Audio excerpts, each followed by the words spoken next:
दिल्ली और राजस्थान के पॉलिटिकल और लीगल कॉरिडोर्स में इस वक्त एक ही सवाल गूंज रहा है।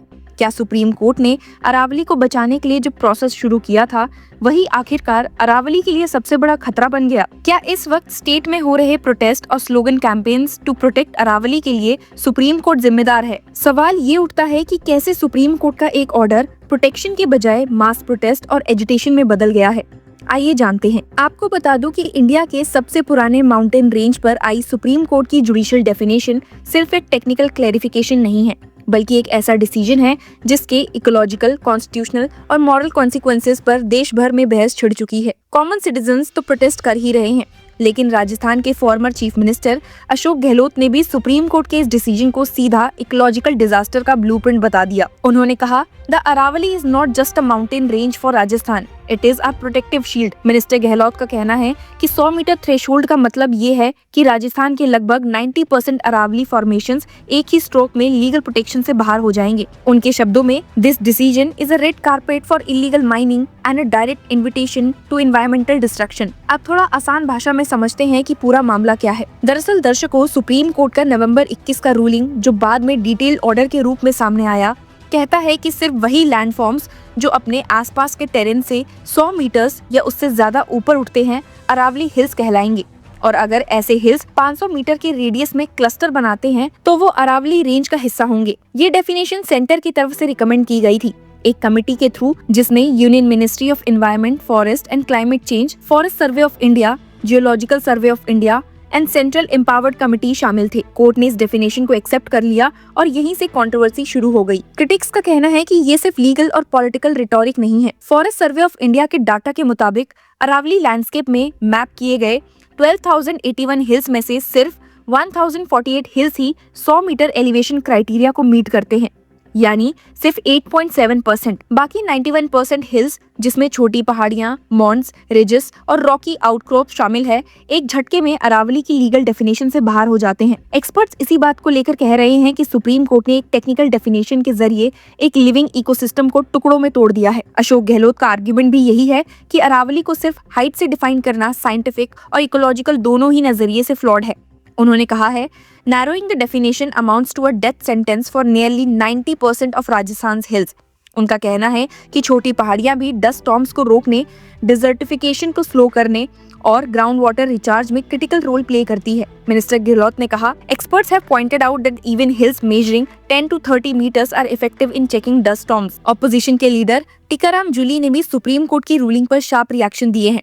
उनका कहना है, without the Aravalli range nothing will be left for Rajasthan. Jully ने इस फाइट को सिर्फ पॉलिटिकल इशू नहीं बल्कि एक कलेक्टिव सोशल ड्यूटी बताया। उन्होंने union environment minister Bhupender Yadav पर भी डायरेक्ट अटैक किया और बोला, it is in the greatest irony of democracy that those interested with the environmental protection are now paving the way for destruction. लेकिन ये भी सच है कि सुप्रीम कोर्ट ने ये डिसीजन हवा में नहीं लिया।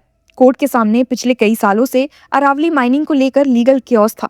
MC Mehta versus Union of India 1985 और TN Godavarman Thirumulpad versus Union of India 1995 जैसे लैंडमार्क एनवायरमेंटल केसेस के दौरान कोर्ट हरियाणा और राजस्थान में अरावलीज के माइनिंग ऑपरेशन मॉनिटर कर रही थी। जनवरी 2024 में गोदावर्मन केस की हियरिंग के दौरान ये कंफ्यूजन खुलकर सामने आया कि अरावली हिल्स एक्चुअली है क्या। हरियाणा के पास कोई ऑफिशियल डेफिनेशन नहीं थी। राजस्थान और गुजरात अपनी अपनी डेफिनेशंस यूज कर रहे थे और इन्फोर्समेंट एजेंसीज इसी एम्बिगुइटी का फायदा उठाकर माइनिंग परमिट्स और क्लियरेंसेस इशू कर रही थी। इसी बैकड्रॉप में सुप्रीम कोर्ट ने 9 मई 2024 को एक मल्टी एजेंसी कमेटी बनाने का ऑर्डर दिया ताकि एक यूनिफॉर्म डेफिनेशन तैयार की जा सके। कोर्ट का ऑब्जेक्टिव माइनिंग रेगुलेशन को स्ट्रेंथन करना और इलीगल एक्टिविटीज को रोकना था। कमेटी ने अक्टूबर 2025 में अपनी रिपोर्ट सबमिट की, जिसमें एलिवेशन बेस्ड डेफिनेशन रिकमेंड की गई। Ministry of environment, forest and climate change ने कोर्ट के सामने आर्ग्यू किया कि ये डेफिनेशन साइंटिफिकली साउंड है और स्टेट के बीच यूनिफॉर्मिटी लाएगी। बेंच, जिसमें कि तब के chief justice of India BR Gavai और जस्टिसेस विनोद चंद्रन और NV अंजारिया शामिल थे, ने इस कमेटी की रिकमेंडेशन को एक्सेप्ट कर लिया। कोर्ट ने कहा कि कंप्लीट प्रोहिबिशन का अप्रोच अक्सर उल्टा असर करता है। स्टेट ऑफ बिहार वर्सेस पवन कुमार 2022 का रेफरेंस देते हुए बेंच ने ऑब्जर्व किया कि absolute bans often drive mining underground and empower local mafias. इसीलिए कोर्ट ने एक मिडिल पाथ चूज करने की बात कही। कोर्ट ने mining plan for sustainable mining बनाने का डायरेक्शन दिया, जिसमें ecologically sensitive zones, no mining areas, restoration priority zones और परमिसिबल माइनिंग एरियाज आइडेंटिफाई किए जाएंगे। कोर्ट ने ये भी ऑर्डर दिया कि जब तक MPSM फाइनल नहीं होता, नो न्यू माइनिंग लीजेस या रिन्यूअल्स ग्रांट नहीं किए जाएंगे और एग्जिस्टिंग लीगल माइनिंग सिर्फ स्ट्रिक्ट एनवायरमेंटल कंप्लायंस के साथ ही कंटिन्यू कर सकती है। सीनियर एडवोकेट के परमेश्वर, जो इस केस में एमिकस क्यूरे थे, ने कोर्ट के सामने स्ट्रॉन्ग ऑपोजिशन रखी थी। उन्होंने आर्ग्यू किया था that the earlier forest survey of India criteria better preserve the ecological integrity of the Aravallis. उनका कहना था कि स्लोप, फुटहिल्स बफर और वैली विड्थ जैसे पैरामीटर्स इकोसिस्टम कंटिन्यूटी को ज्यादा एक्यूरेटली कैप्चर करते हैं।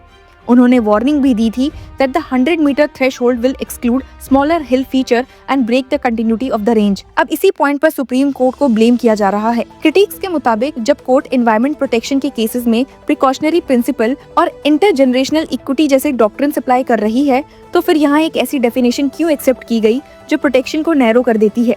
मिनिस्टर अशोक गहलोत ने इसी कॉन्ट्रडिक्शन पर कहा, Although the Supreme Court proceedings began to protect the Aravali, acceptance of the center's recommendation has effectively erased 90% of the range। आपको बता दूं कि हिस्ट्री भी इस फेयर को रेनफोर्स करती है। सुप्रीम कोर्ट अपॉइंटेड कमेटी ने 2018 में फाइंड किया था कि राजस्थान में 50 सालों में 128 अरावली हिल्स में 31 हिल्स कम्प्लीटली डिसअपेयर हो चुकी हैं इलीगल क्वेरिंग के कारण। इसी पीरियड में 10 से 12 लार्ज गैप्स अरावली रेंज में ओपन हो गए, जो अजमेर से झुंझुनू तक और हरियाणा के महेंद्रगढ़ तक डस्ट कॉरिडोर्स बन चुके हैं।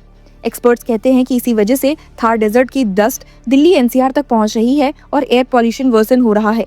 एनवायरमेंटलिस्ट का कहना है कि अरावली सिर्फ हिल्स का कलेक्शन नहीं बल्कि एक इकोलॉजिकल इंफ्रास्ट्रक्चर है। ये रेंज गुजरात, राजस्थान, हरियाणा और दिल्ली के माइक्रो क्लाइमेट को रेगुलेट करती है। इसकी फॉरेस्ट कैनोपी ह्यूमिडिटी मेंटेन करती है, रेनफॉल पैटर्न स्टेबलाइज करती है और विंड वेलोसिटी कंट्रोल करती है। सबसे critical role ground water recharge का है। वेदर्ड और फिशर्ड रॉक्स के थ्रू एक्विफायर्स रिप्लेनिश होते हैं, estimated at around 2 million litres per hectare. Experts warn कर रहे हैं कि लो एलिवेशन हिल्स को लीगल प्रोटेक्शन से बाहर करना मतलब इस एंटायर सिस्टम को वीकन करना है। इसीलिए सुप्रीम कोर्ट पर ब्लेम सिर्फ इस बात का नहीं है कि उसने माइनिंग अलाउ कर दी।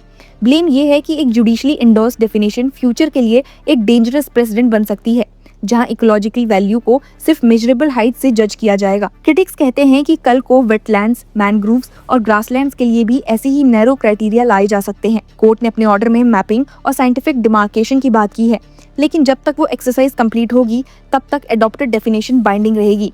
ये बात एक्टिविस्ट को सबसे ज्यादा डिस्टर्ब कर रही है। उनका कहना है कि माइनिंग माफियाज इसी इंटरिम विंडो का सबसे ज्यादा फायदा उठाएंगे। इस पूरी डिबेट के बीच में एक अनकंफर्टेबल सवाल खड़ा है, क्या सुप्रीम कोर्ट ने एनवायरमेंटल गवर्नेंस के रोल में थोड़ा ज्यादा एडमिनिस्ट्रेटिव होकर डिसीजन ले लिया, या फिर ये एक प्रैग्मेटिक जुडिशियल कॉम्प्रोमाइज था जो ग्राउंड रियलिटीज को देखकर किया गया। एक टेक्निकल डेफिनेशन अगर गलत कंटेक्स्ट में अप्लाई हो तो मिलियंस के लिए हीट, डस्ट और वाटर स्कार्सिटी का फ्यूचर लिख सकती है। इसीलिए राजस्थान में जो आज गुस्सा है वो सिर्फ पॉलिटिकल नहीं बल्कि एक एग्जिस्टेंशियल फेयर है। आपको इस इशू पर क्या कहना है? Do comment and keep following us.